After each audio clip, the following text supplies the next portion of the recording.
Estamos continuando el día de hoy con el libro de Ruth, viendo la segunda parte de la mano escondida de la providencia de Dios.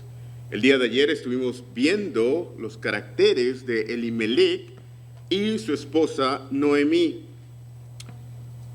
El día de hoy vamos a estar viendo los caracteres de Ruth y Boaz.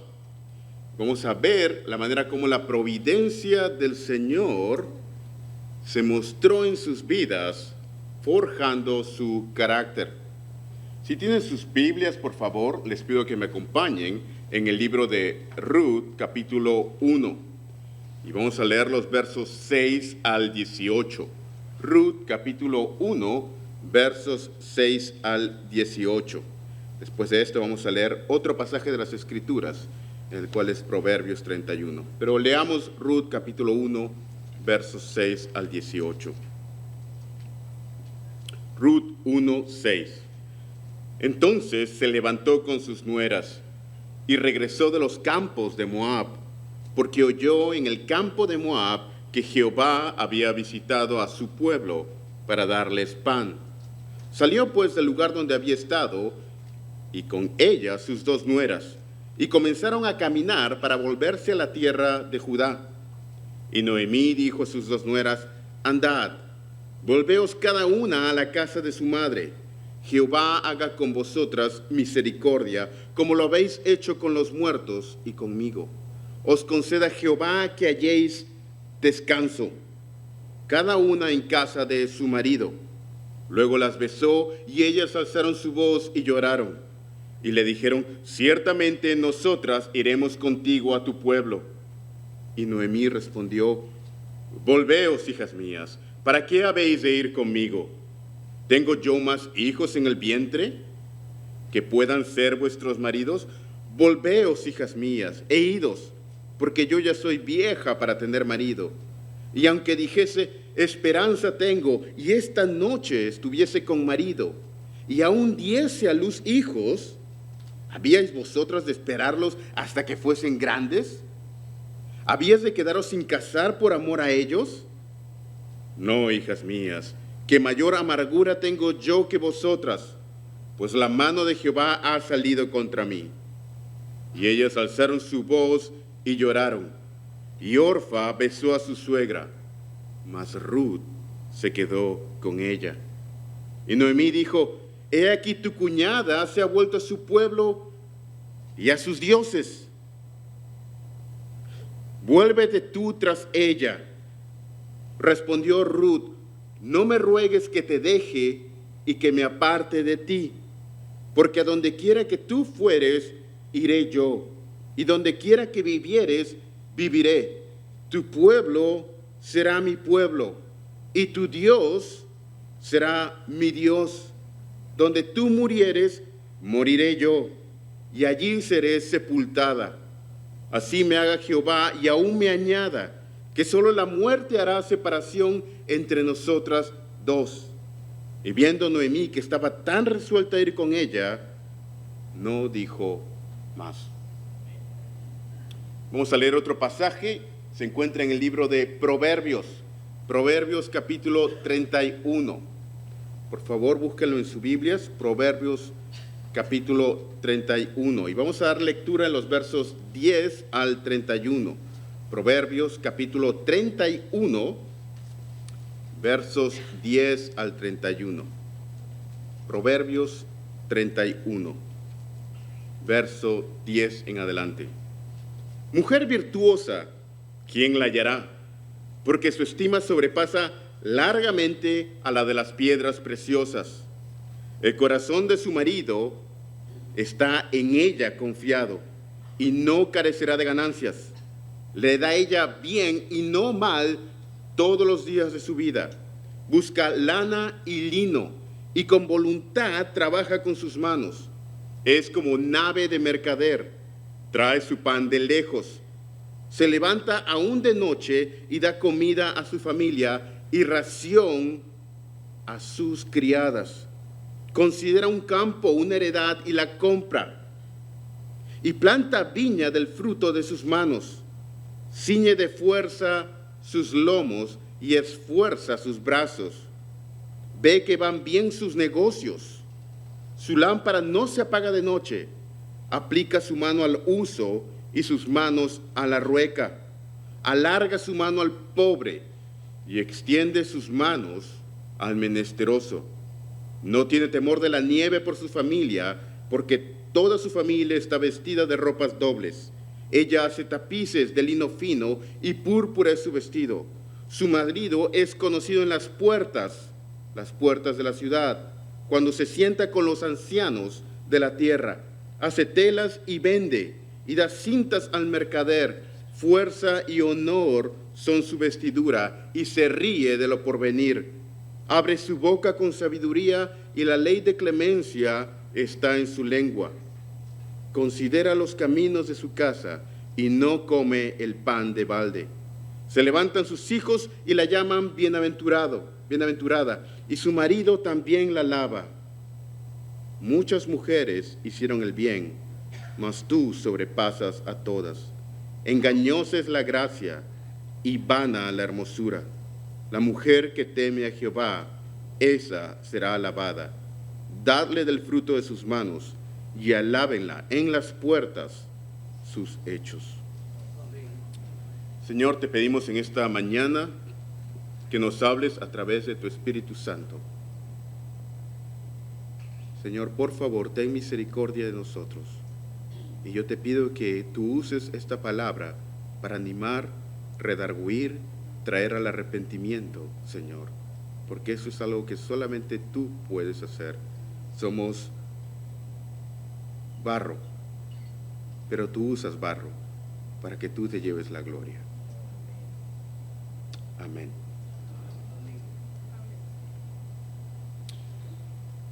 Estamos exponiendo el día de hoy la masculinidad y la feminidad bíblica en el libro de Ruth. Una pregunta: ¿cómo luce un hombre varonil? ¿Cómo describirían una persona varonil? Yo tenía un amigo con el que viví por varios años, ambos estábamos estudiando para el ministerio pastoral. Él era tan inglés como un inglés puede ser, y tenía la barba más ridícula que pueden imaginarse. Y siempre antes de salir a algún lugar se cogía la barba y me decía: Daniel, do I look manly? ¿Me veo masculino? ¿Me veo viril? Y yo, bueno, le decía, aunque era una barba ridícula, sí, te ves muy varonil. Y recuerdo con mi esposa solíamos comentar cómo él estaba tan orgulloso de su barba y de lucir tan varonil. Espero que ya se la haya cortado. Bueno, el día de hoy es pastor. De hecho, es pastor en los Estados Unidos. Pero bueno, de eso fue hace 10 años. Pero si te pregunto el día de hoy, ¿cómo luciría un varón masculino? Quizá pienses en John Wayne, o Clint Eastwood, o one of the classics of the West. ¿Cómo se ve un varón masculino y una mujer femenina? En el año 2015, en el American Psychological Association, publicaron un artículo titulado Men's Gender Role Conflict, en el cual se llevó a cabo una encuesta en los Estados Unidos para ver cómo luce un hombre masculino. Y encontraron 4 características que el público norteamericano señaló como los valores esenciales de un macho man. La primera era un cuerpo atlético, con músculos definidos y hombros anchos.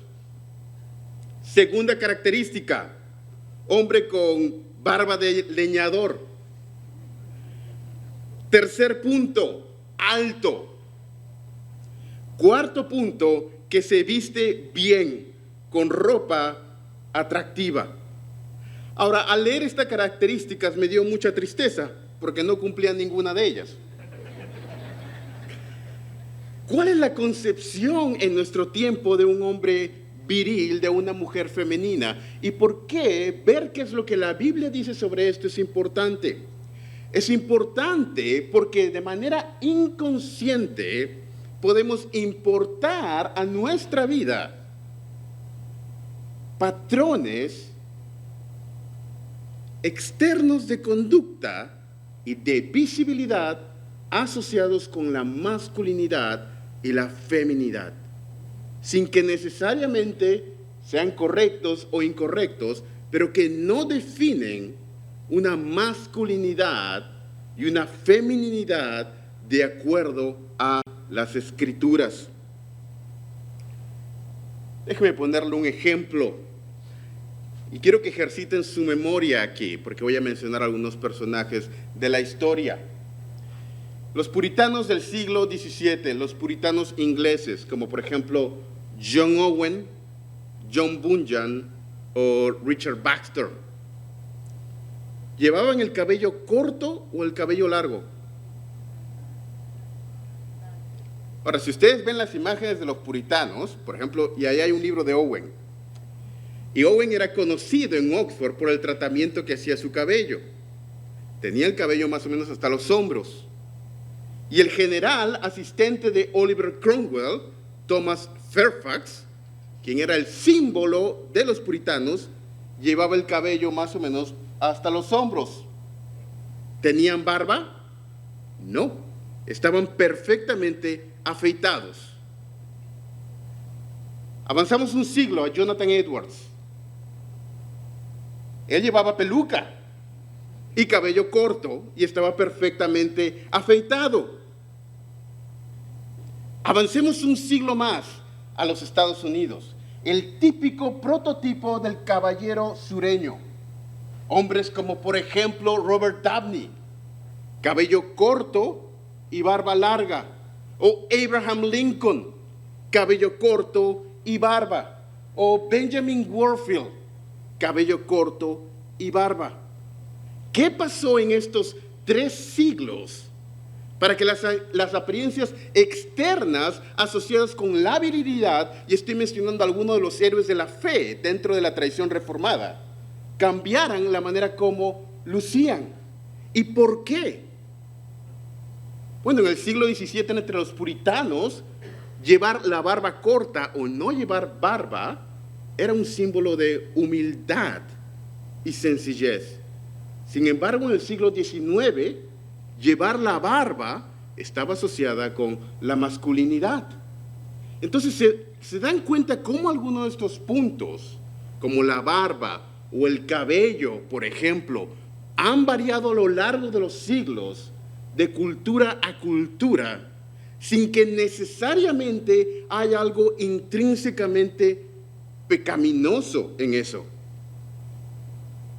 Este es un punto importante para nosotros notar, porque quizá, si es que por ejemplo alguien del siglo XIX como Robert Dabney o Benjamin Warfield vieran un puritano, pudieran juzgarlo a primera impresión y viceversa.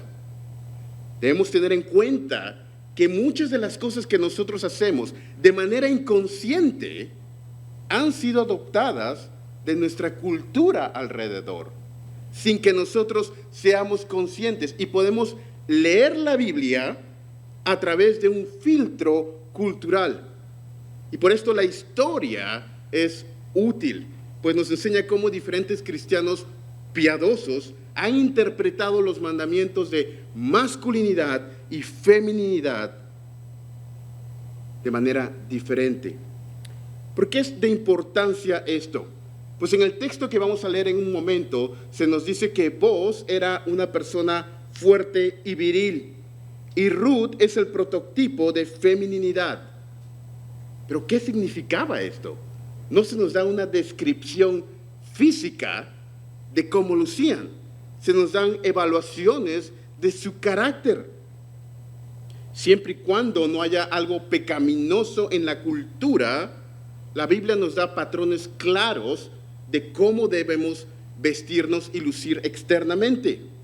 Es claro y es un mandamiento en la Biblia de que deben haber distinciones claras, externas y visibles entre el hombre y la mujer. Deben distinguirse de manera externa, de tal manera que lo puedas ver. Pero ¿cómo se aplica eso? Entre los quechuas o aymaras de los Andes es usando primariamente un tipo diferente de gorro. En otras culturas puede ser la manera como usamos el pantalón o el cabello.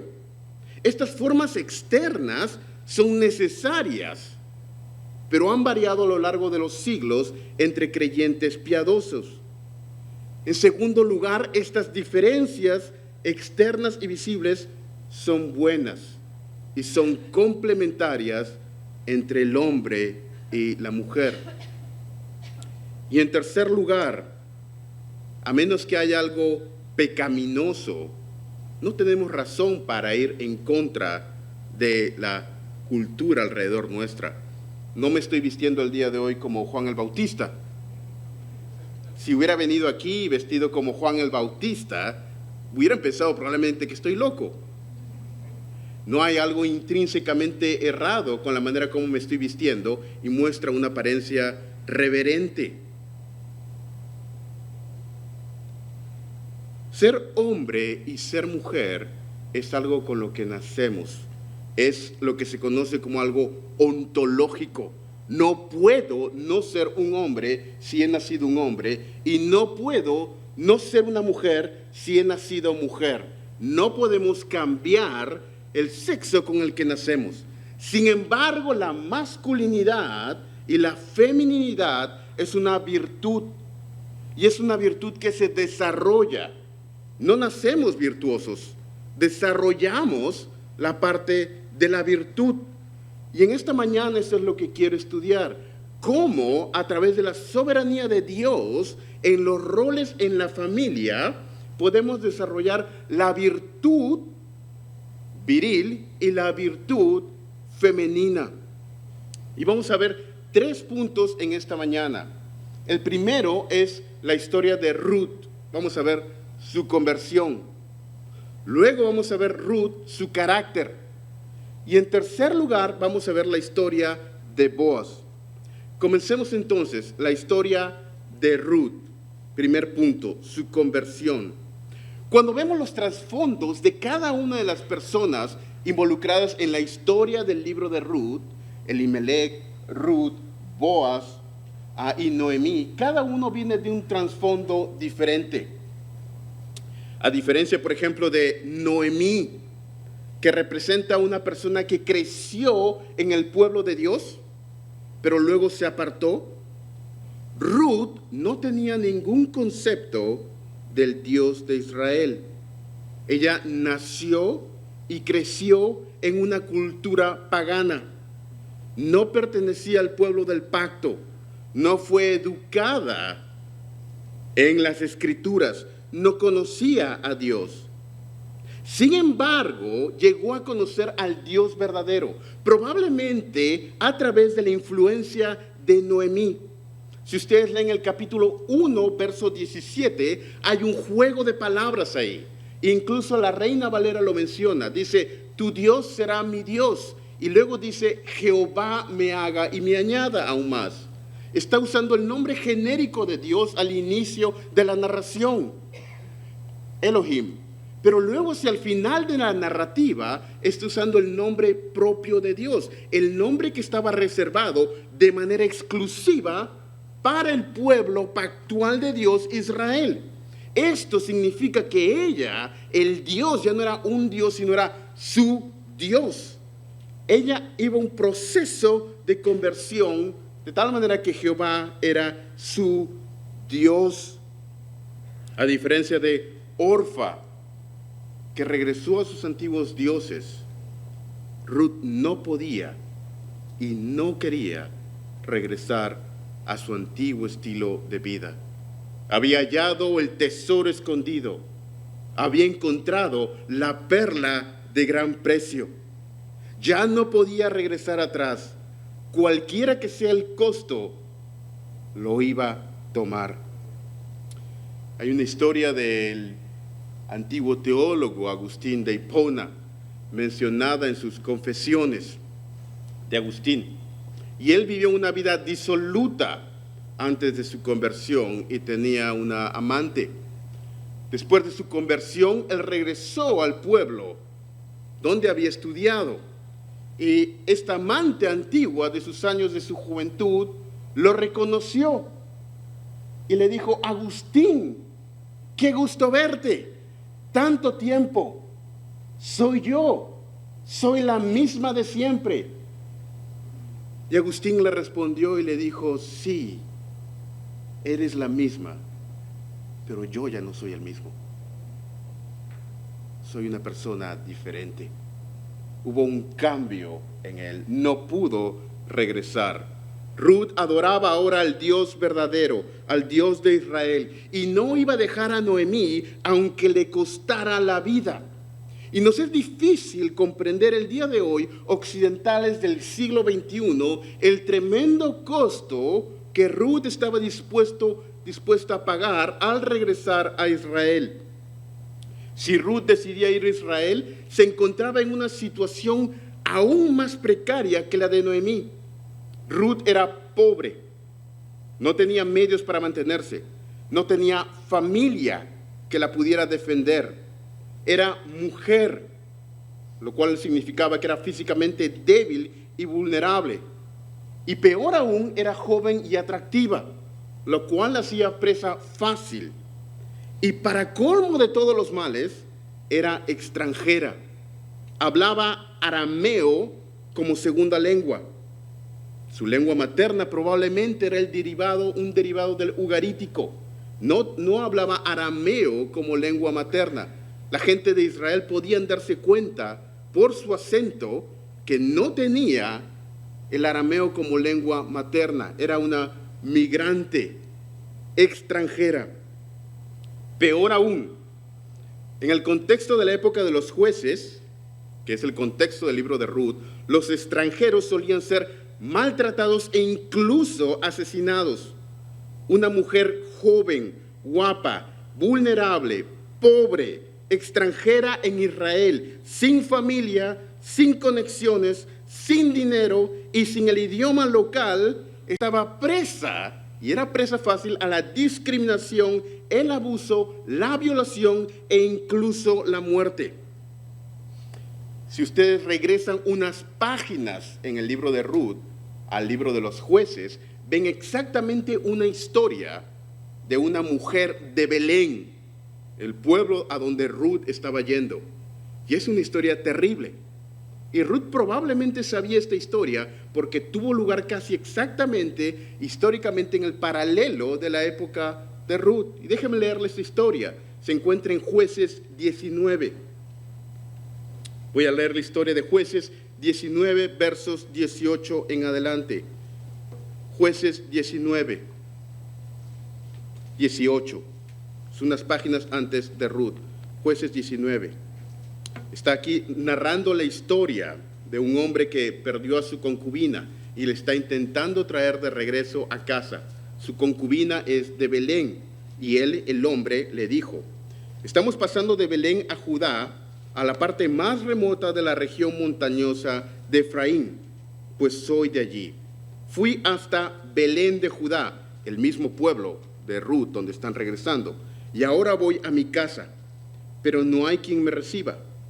Sin embargo, tenemos paja y forraje para nuestros asnos y también pan y vino para mí, para tu sierva y para el joven que está con tu siervo. No nos falta nada. Paz sea contigo, dijo el anciano. Permíteme suplir todas tus necesidades, pero no pases la noche en la plaza. Y lo llevó a su casa y le dio forraje a los asnos. Ellos se lavaron los pies, comieron y bebieron. Mientras ellos se alegraban, los hombres de la ciudad, hombres perversos, rodearon la casa y golpeando la puerta hablaron al dueño de la casa, al anciano, diciendo: saca al hombre que entró en tu casa para que tengamos relaciones con él. Entonces el hombre, el dueño de la casa, salió a ellos y les dijo: no, hermanos míos, no se porten tan vilmente. Puesto que este hombre ha entrado en mi casa, no cometan esta terrible ofensa. Aquí está mi hija virgen y la concubina de él. Permítanme que las saque para que abusen de ellas y hagan con ellas lo que quieran. Pero no cometan semejante ofensa contra este hombre. Pero los hombres no quisieron escucharle. Así que el levita tomó a su concubina y la trajo a ellos. Y ellos la ultrajaron y la abusaron de ella hasta la mañana. Entonces la dejaron libre al amanecer. Cuando amanecía, la mujer vino y cayó a la entrada de la casa del hombre donde estaba su señor hasta que se hizo de día.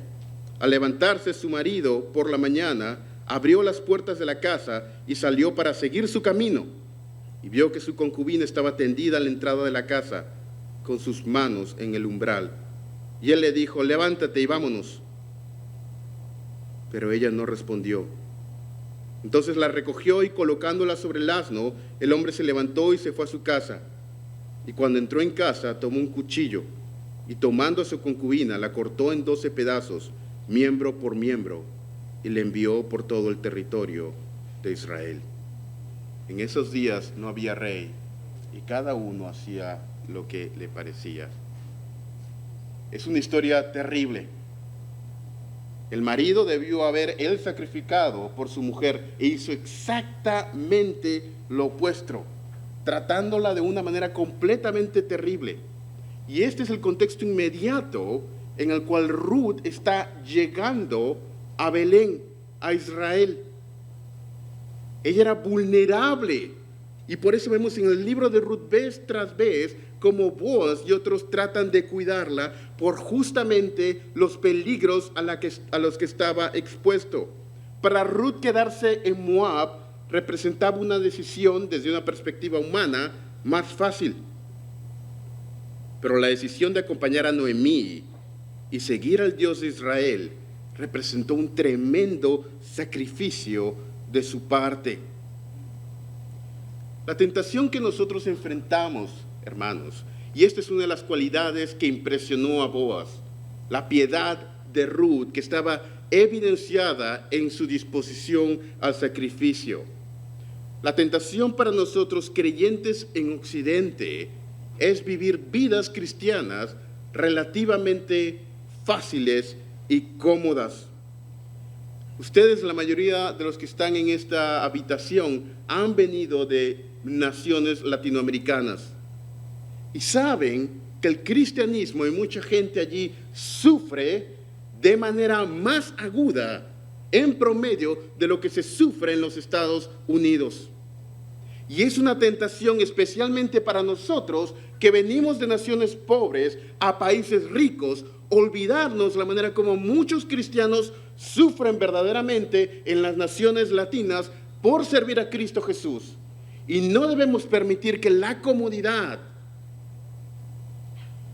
nos olvide, nos haga olvidar que aunque el Evangelio es gratis, no es barato. Recibimos la salvación de manera gratuita, pero no es barato. Tuvo un costo gigante, la muerte y la sangre de Cristo. Y Ruth estaba consciente de esto. Vemos un patrón aquí. Fue la capacidad o la voluntad de Noemí de sacrificarse por sus nueras lo que ablandó el corazón de Ruth. Y luego Ruth respondió sacrificándose, lo que movió a Boaz a llamarle la atención. Un error que cometí en mi época universitaria y época más joven era tratar de ganar todos los argumentos apologéticos en el evangelismo. Y la apologética tiene su lugar y es de utilidad. Y durante mi época universitaria gané muchos argumentos apologéticos, pero ninguna persona para Cristo. Lo que va a llamar la atención del mundo es no cuán inteligente seas o cuán bien puedes usar la apologética para mostrar qué tontos son los argumentos de los no creyentes, sino es el amor que puedas mostrar justamente por aquellos que no lo merecen. Y este es un patrón que vemos en la vida de Ruth y su piedad. Segundo punto, el carácter de Ruth. El carácter de Ruth. Y aquí hay algunas lecciones importantes para nosotros. Existe un principio semítico judío de dar un proverbio o una máxima y luego contar una historia para ilustrar cómo ese proverbio se ve en la vida real. Vemos que el Señor Jesucristo hace esto vez tras vez en las parábolas. Por ejemplo, en Lucas 14, 11, el Señor dice, porque cualquiera que se enaltece será humillado, y el que se humilla será enaltecido. E inmediatamente después de dar este principio, cuenta una parábola, la parábola de los invitados a las bodas. ¿Se dan cuenta? Se da un principio o un proverbio, una máxima, y luego se cuenta una historia para ver cómo ese proverbio luce en la vida real. Y esto es lo que está teniendo lugar y la manera como debemos leer el libro de Ruth. El libro de Ruth tiene el propósito en el canon hebreo de ilustrar a través de una historia o una narrativa cómo los principios contenidos en el libro de Proverbios para los hombres y las mujeres se ven en la vida real. Es como si el autor de Ruth estuviera diciendo, ¿quieres ver cómo todos estos principios de Proverbios se ven en la vida real? Sí. Déjame contarte una historia. Y comienza la historia de Ruth. ¿Qué libro viene antes de Ruth en nuestras Biblias? Jueces. ¿Qué libro estaba inmediatamente antes de Ruth en el canon hebreo? Ahora, el orden de los libros que tenemos en nuestra Biblia viene del siglo IV de la Vulgata. Pero el orden en el cual los hebreos lo pusieron y el orden en el que leía el Señor Jesucristo la Biblia era diferente. Y en el orden de los libros del Tanakh, del Antiguo Testamento, el libro que estaba inmediatamente antes de Ruth, ¿saben cuál era? Proverbios. Ahora, ¿cómo termina el libro de Proverbios? Con la enseñanza de la mujer virtuosa. Ahora, la frase mujer virtuosa aparece 3 veces en el Antiguo Testamento. 3 veces. 2 veces en Proverbios 31 y la siguiente vez en el libro de Ruth. ¿Se dan cuenta? Entonces, en el orden en el cual hubieran leído, estaban leyendo Proverbios, terminaban con Proverbios 31, la mujer virtuosa, etc. Y luego estaba el libro de Ruth, que comenzaba llamándole Ruth mujer virtuosa. ¿Cuál era el propósito de esto?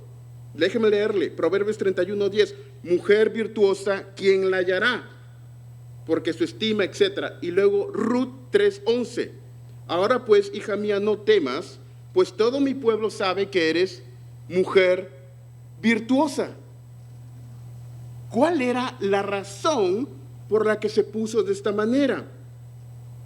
La razón era que el libro de Ruth y Boaz, desde una perspectiva humana, tenían el propósito de ilustrar cómo los principios contenidos en el libro de Proverbios se veían en una historia de la vida real. Así que vamos a analizar algunos principios del libro de Ruth a la luz canónica del libro de Proverbios, como una ayuda interpretativa de los principios contenidos aquí, en el carácter de Ruth. La primera característica de Ruth, de verdadera feminidad, una feminidad bíblica, es obediencia y respeto. Vemos la obediencia de Ruth hacia Noemí, que era su figura materna, como su madre. Vemos en el capítulo 2, verso 1, que ella le pidió permiso para ir al campo. Noemí era una anciana débil y probablemente había caído en pecado, pero Ruth vivía bajo su techo y le debía obediencia. Joven, si vives en el techo de tus padres, debes obedecerles. La Biblia comanda que los hijos obedezcan a sus padres. El mandato de honra a tu padre y a tu madre es universal, no es solo para los creyentes. A todos los hijos se les comenda que honren a sus padres y a sus madres. A veces hombres solteros me preguntan, hermano, ¿cómo puedo saber si ella es una mujer piadosa? Y yo respondo, fíjate cómo trata a su padre. Porque la manera como ella trata a su padre va a ser la manera como te va a tratar a ti cuando te cases. Es una persona, una señorita que se somete a sus padres, es obediente a sus padres.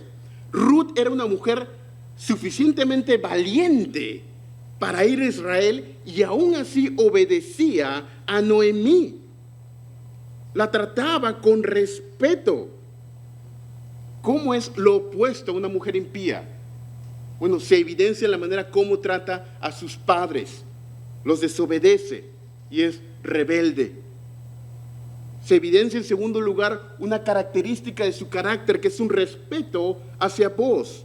Esto lo vemos en varios versos, como el capítulo 2, verso 13, en el que ella le llama Señor mío. Y es la misma manera como Sara se dirigía a Abraham, le llamaba Señor mío. Esto evidencia un profundo respeto de parte de Ruth. ¿Cómo se ve una mujer impía? Es gotera continua, dice Proverbios. ¿Cómo es una gotera continua? Bueno, es algo que irrita, algo incómodo. Una mujer que busca conflictos todo el tiempo. Ruth era una mujer respetuosa. Y llegó a ser una mujer respetuosa de su marido. Trataba a su marido con respeto. Y es importante notar, hermanos, yendo al Nuevo Testamento, una distinción que hace Pablo entre Efesios 5 y Efesios 6. Pablo dice a los hijos que obedezcan a sus padres, pero a la mujer que se someta a su marido. Y hay una diferencia entre obediencia y sumisión. Si ustedes leen Pablo no le dice a la mujer obedece a tu esposo. Le dice a los hijos que obedezcan a sus padres, pero a la mujer que se someta a su marido. Y hay una distinción aquí entre sumisión y obediencia. Los hijos obedecen a los padres como en el ejército. Yo le digo a mi hijo, anda, lava los platos, no le tengo que dar explicaciones. ¿Cuál es la explicación que yo te lo estoy diciendo? Pero con la esposa es diferente. Con la esposa es como ir en un avión. Y el varón es el piloto que está manejando. Y la mujer está al lado y es el copiloto. Y ambos están conversando y dicen, mira el aire. Sí, creo que puedes irte por allá. O mejor por aquí. Pero mira la presión. Quizá te has olvidado. Sí, y están ambos conversando. Pero quien está manejando el avión es el marido. Pero él consulta y conversa con la mujer y ambos se ponen de acuerdo. Pero últimamente, quien está con el timón es el marido. Y hay una distinción importante, porque a veces yo he visto en algunos contextos que se pueden usar versos de la Biblia para que el varón ejerza una autoridad completa con la mujer como si fuera su hijo. Anda, lava esto. ¿Por qué? Porque yo te lo digo. La esposa no es tu hijo. Sí le puedes salvar a tu hijo de 5 o 8 años. Pero a la mujer, allá hay una distinción importante que hace Pablo aquí. Debemos tratar a la mujer como vaso más frágil, con cariño y con amor y con sacrificio. Hay una distinción entre la sumisión y la obediencia. Vemos en tercer lugar una característica de Ruth y es su valentía. En el capítulo 2, verso 7. Ella fue al campo y habló con el jefe de los campesinos. No se sintió intimidada por ser mujer o por su condición de ser mujer pobre y extranjera. Y a pesar de su obediencia, tomó la iniciativa. Y era una mujer que trabajaba duro, como se menciona en Proverbios 31. Y ella trabajaba duro con sus manos. El hombre era el proveedor principal de la casa, pero quien era la administradora, y eso se ve en Proverbios 31, es la mujer. La mujer era la que administraba el dinero. Y este era un patrón en el Antiguo Testamento. Ella era quien hacía las compras, quien se encargaba de hacer la compra en los campos. Tenía un juicio de administración económica. Vemos esto, por ejemplo, en Ruth 2:17.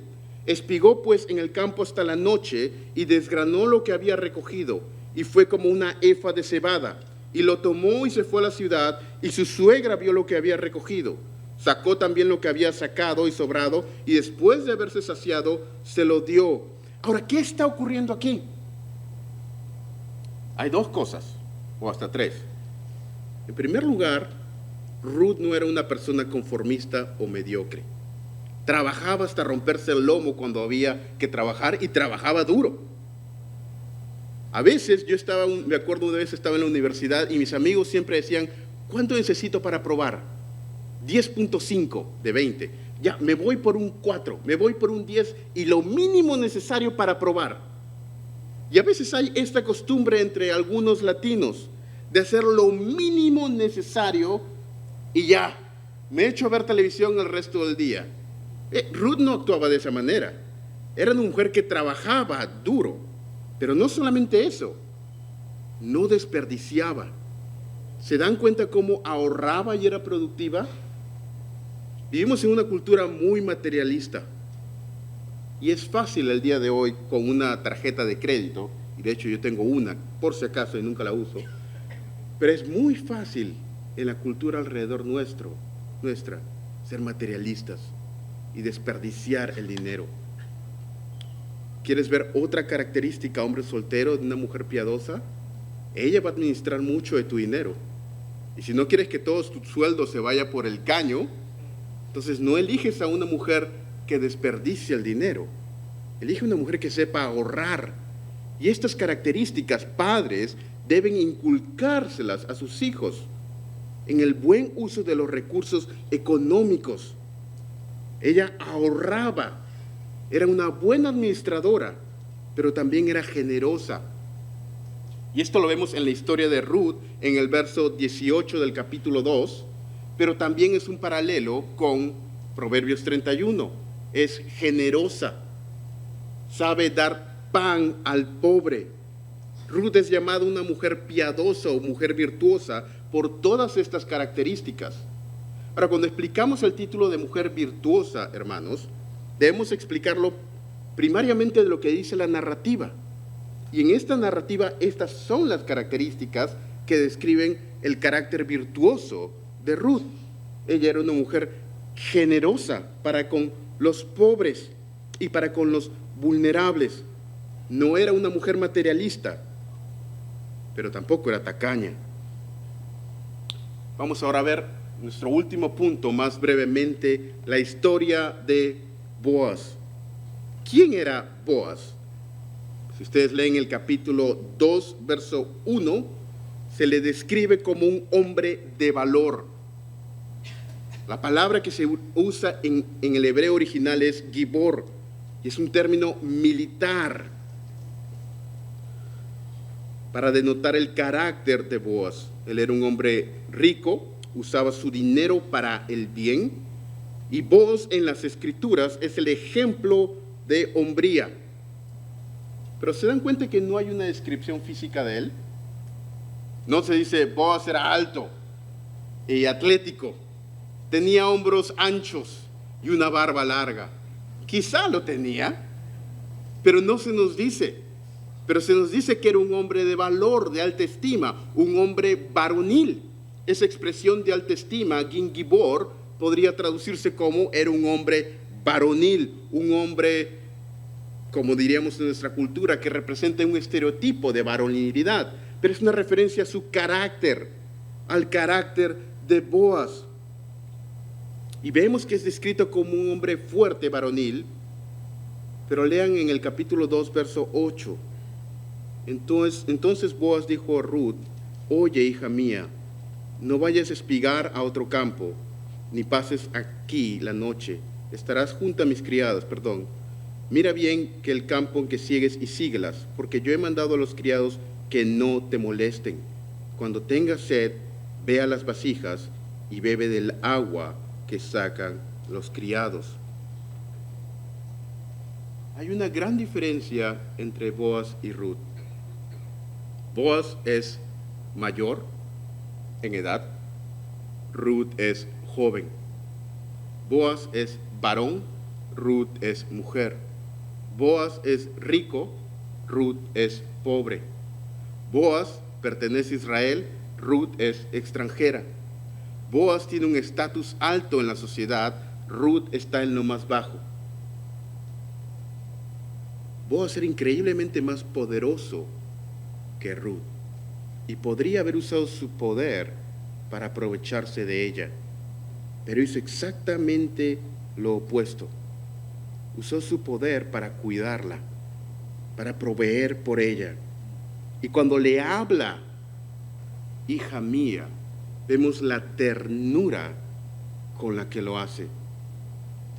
A veces aquí en Occidente y en los Estados Unidos especialmente, podemos tener la idea de un hombre de verdad, como serían las películas del Wild West. Clint Eastwood, enojado. John Wayne, el hombre rudo. ¿Cómo era el Señor Jesucristo? Él era el hombre por perfección, el hombre más viril que jamás ha habido. Pero tenía niños sentados en su regazo y se reía con ellos y los acariciaba. Me encanta la descripción que hace C.S. Lewis en su libro Crónicas de Narnia sobre Aslan, un león que representa al Señor Jesucristo, quien es descrito como el Cordero de Dios y el León de Judá. Aslan, un león gigante que puede destrozar a sus enemigos en un instante, todopoderoso, pero jugando con Lucy. Una pequeña niñita se puede acercar a él sin miedo y abrazarlo. Es un hombre fuerte, pero tierno. Es el Cordero de Dios, manso y humilde, y el león de la tribu de Judá. Y es un reto para nosotros hombres poder captar esta imagen, porque por un lado la hombría implica fortaleza, fortaleza física, fortaleza de carácter para poder sacrificar, pero por otro lado implica también una ternura y una humildad, y los dos no se oponen, porque en Cristo se ven de manera perfecta. Y debemos tener cuidado con estereotipos ajenos. Yo soy cristiano piadoso y siempre estoy molesto. Ten cuidado, no te alejes, no te acerques al hermano. Uy, ya viene el hermano. Amamos a Dios y nos deleitamos en su ley. Pero hermanos, Cristo es nuestro ejemplo y Boaz ejemplifica esto bien. La protegió. Vemos en verso 9 del capítulo 2, en el capítulo 2, que protegió a Ruth. Compara la actitud de Boaz con lo de los otros hombres de la historia. Era un hombre poderoso, pero usaba su poder para bien. Vemos que proveyó por sus necesidades y mantuvo su integridad y autocontrol con ella. Déjeme leerle un último verso, Ruth 3:14. Aquí es cuando se encuentran en la era. Ruth 3:14. Y después que durmió a sus pies hasta la mañana, se levantó antes que los hombres pudieran reconocerse unos a otros. Ruth estaba durmiendo a los pies de Boaz. Esta fue la proposición de matrimonio. Y él dijo, no se sepa que vino mujer a la era. Después le dijo, quítate el manto que traes sobre ti y téndelo. Y tendiéndolo ella, él midió 6 medidas de cebada y se las puso encima. Y ella se fue a la ciudad, y cuando llegó a donde estaba su suegra, ésta le dijo, ¿qué hay, hija mía? Y ella le contó todo lo que había acontecido. Vemos aquí dos características del carácter de Boaz. Una es su autocontrol. No sé a cuántos de ustedes se han despertado a la medianoche y había una mujer que no era su esposa a sus pies. A mí nunca me ha pasado, gracias a Dios. Pero cualquier otro hombre hubiera tenido la oportunidad perfecta para aprovecharse de Ruth y salir completamente librado. Pero él no solamente no se aprovecha de ella, sino que cuida su reputación para que otros no piensen mal de ella. Y le dice, levántate y ándate para que no te vean. ¿Se dan cuenta de la piedad de este hombre? Y eso es importante para nosotros los solteros y los casados, en la manera como nos relacionamos con personas del sexo opuesto. Alguien me dijo una vez cuando era adolescente, Cuando te casas, le dices sí a una persona, a una mujer, y no a todas las demás. Tengo mi amiga y no tengo ninguna otra amiga, aparte de mi esposa, mi madre y mi hermana. Aparte de ellas, no hay otra mujer del sexo opuesto que yo pueda llamar amiga. Ella es mi amiga. Ya tengo mi amiga. Las demás relaciones, cuando le digo sí a mi esposa, es un no a todas las demás.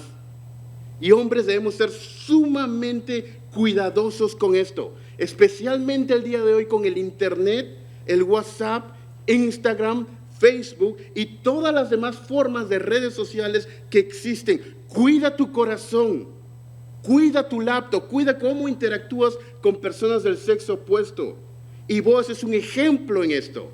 Y es descrito como un hombre virtuoso, cuidando la reputación de Ruth, sacrificándose económicamente por ella, estando dispuesto a sacrificar económicamente para redimirla y casándose con ella.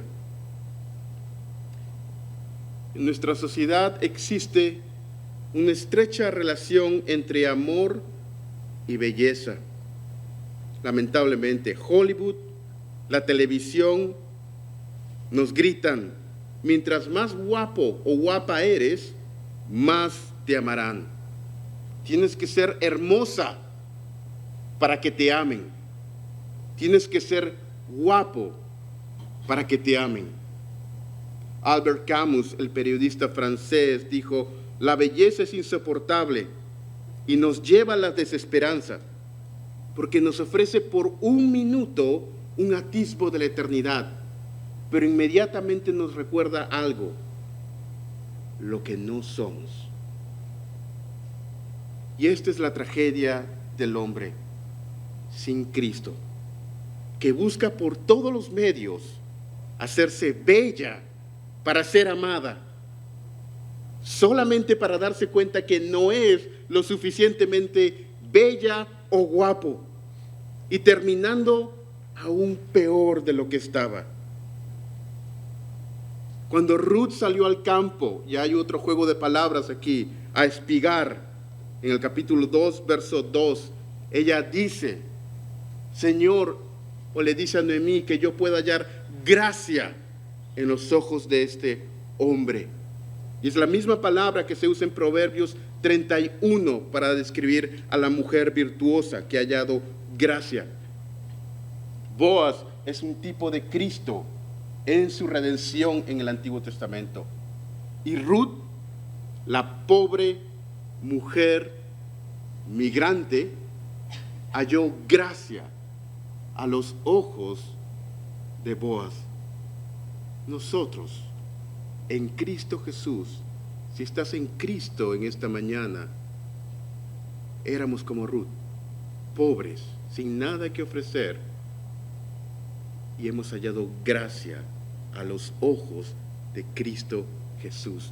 Él nos encuentra atractiva a su esposa, la iglesia. Él sacrifica por su esposa, la iglesia. Él se da a sí mismo por su esposa, la iglesia. Él es un marido fiel por su esposa, la iglesia.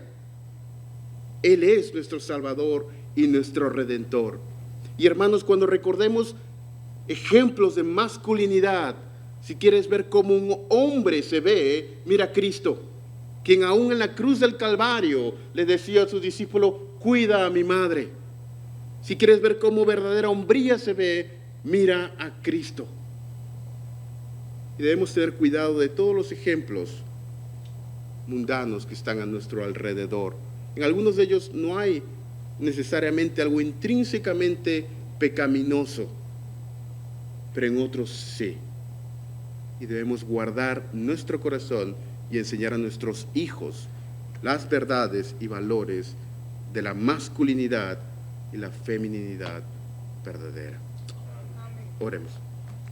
Señor, te damos gracias por tu palabra. Te damos gracias por Cristo Jesús, quien nos ha redimido del poder del pecado. Y te damos gracias, Señor, porque hemos hallado gracia ante tus ojos. Bendícenos, Señor. Amén.